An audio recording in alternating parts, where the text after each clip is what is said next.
nous sommes hors de Londres puisque nous sommes dans le Surrey et l'attrait de ce quartier c'est son côté village, voilà, et avec tous ses souvenirs historiques, avec Henri VIII et puis avec son parc. Alors nous avons non seulement le palais d'Henri VIII, nous avons un parc magnifique où il y a des daims, où les gens adorent se promener par n'importe quel temps d'ailleurs, et puis il y a cette atmosphère qui est unique, cette atmosphère de petit village anglais qu'Agatha Christie aura adoré.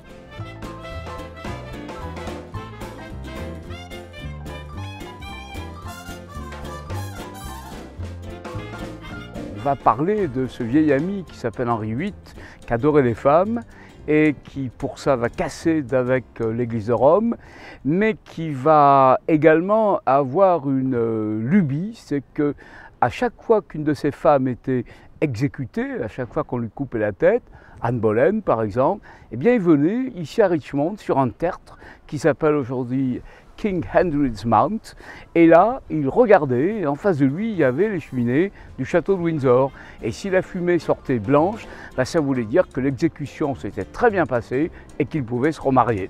Voilà, le mariage à l'anglaise.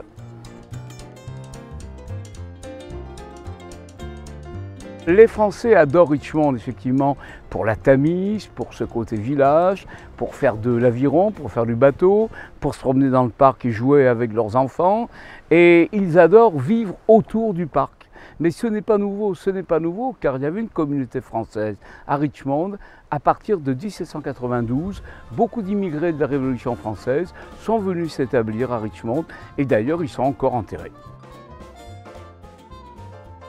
Dans cette maison qui est derrière vous, Pembroke House, un Français très célèbre qui est invité dans cette maison qui appartenait au roi d'Angleterre, un grand écrivain, André Mauroy, qui a écrit Les Silences du colonel Bramble et qui a appris à des générations que si le Français voulait le bonheur, lui l'Anglais, il aspirait au bonheur.